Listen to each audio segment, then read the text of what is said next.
Hello, അസ്സാം വലൈക്കും. Good morning. എന്തൊക്കെയുണ്ട് വിശേഷം? സുഖമല്ലേ എല്ലാവർക്കും?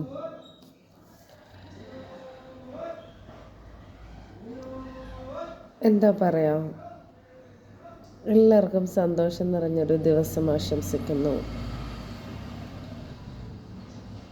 അപ്പോൾ ഇന്നത്തെ വീഡിയോയിൽ ഞാൻ പറയാൻ വേണ്ടിയിട്ട് വന്നത്, നമ്മുടെ മക്കൾക്ക് നല്ലതിന് വേണ്ടിയിട്ടായിരിക്കും നമ്മൾ പല കാര്യങ്ങൾ പറയുന്നത്, അല്ലേ? അപ്പോൾ ഇപ്പോൾ കല്യാണം കഴിച്ചോട്ട് വരുന്ന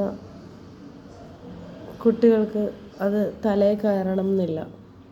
ഉദാഹരണത്തിന്, ഒരു പ്ലാസ്റ്റിക്കിൻ്റെ സ്പൂൺ അല്ലെങ്കിൽ തവി ഒരു ഗ്യാസ് അടുപ്പിൻ്റെ അടുത്തിരിക്കുകയാണ്.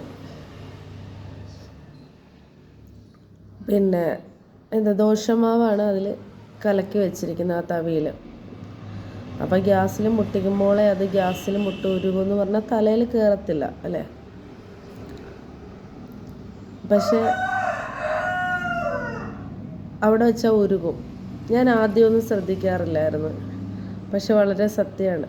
മുതിർന്നവർ എന്തൊരു കാര്യം നമ്മൾ പറഞ്ഞാലും കേൾക്കണം. തീർച്ചയായിട്ടും ഉരുകും. അത് സ്പൂൺ ആണെങ്കിലും അരിപ്പയാണെങ്കിലും എന്താണെങ്കിലും പ്ലാസ്റ്റിക്കിൻ്റെത്. അറിയാതെ തന്നെ ബോധമില്ലാതെ ഇനിയിപ്പോൾ അമ്മ കയറണ്ട, ഇനിയിപ്പോൾ എല്ലാ കാര്യവും എൻ്റെ ചേട്ടൻ, എൻ്റെ അപ്പം ഓരോ സ്ഥാനങ്ങളും അമ്മയുടെ ഒഴിവാക്കിയിട്ട് അവിടെ കയറി പറ്റാൻ നോക്കും. പക്ഷേ നമ്മുടെ ഓരോരുത്തരുടെയും അമ്മയും അമ്മായിയമ്മമാരും പറയുന്നതിൽ ഏറെക്കുറെ സത്യങ്ങളുണ്ട്. നമ്മളെ പലരും അത് മനസ്സിലാക്കാതെ പോവുകയാണ്. ആദ്യമൊക്കെ ചില സമയങ്ങളിൽ ഞാനും അങ്ങനെയൊക്കെ ചെയ്യാറുണ്ടായിരുന്നു. പക്ഷെ പിന്നീട് മനസ്സിലായി അവർ പറയുന്ന ഓരോ കാര്യങ്ങളും ശരിയാണെന്ന്. ഇപ്പം ഉദാഹരണത്തിന്, ഒരു മാവ്, അതിൽ ചാരവും വളമൊക്കെ ഇടുമ്പോഴാണത് പുഷ്ടിപ്പെട്ട് വലുതാകുന്നത്, അല്ലേ? അപ്പം ആലപ്പുഴയിൽ 10 മണിക്കാണ് പൂങ്കോഴി കഴിയുന്ന.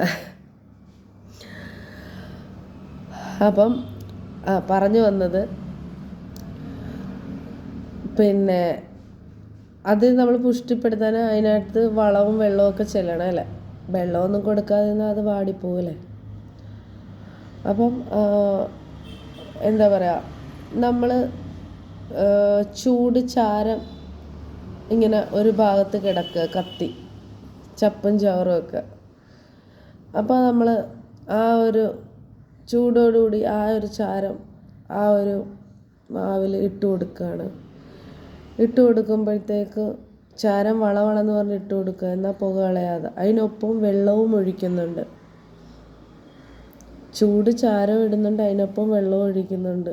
മരം വാടുകയോ ഇല്ലയോ? തീർച്ചയായിട്ടും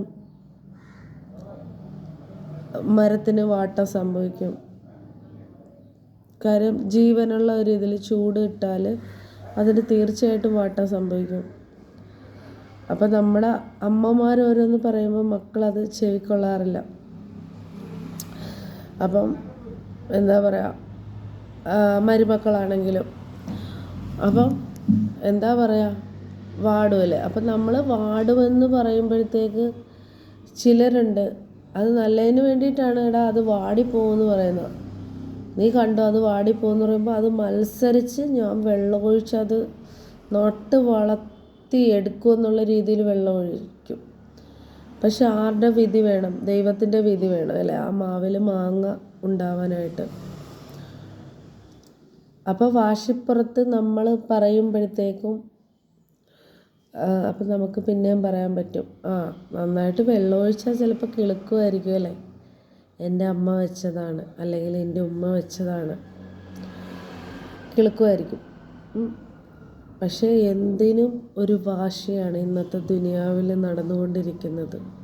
ജീവിതങ്ങളിൽ മത്സരമാണ്. നമ്മുടെ ഉദരത്തിൽ എല്ലാത്തിനും മത്സരിക്കാല്ലേ. നമ്മുടെ ഉദരത്തിൽ ഒരു കുഞ്ഞ് ജനിക്കുകയാണെങ്കിൽ അത് ദൈവത്തിൻ്റെ ഒരു നിശ്ചയം ഉണ്ടെങ്കിൽ മാത്രമേ നമ്മളെ കൈ കിട്ടത്തുള്ളൂ.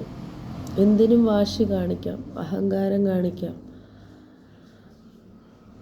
നമ്മളെ വയറ്റിൽ നിന്ന് ആണാണ് പെണ്ണാണെന്ന് ഉള്ള ചോയ്സ് ദൈവത്തിൻ്റെയാണ്. ദൈവമാണ് നിശ്ചയിക്കുന്നത്.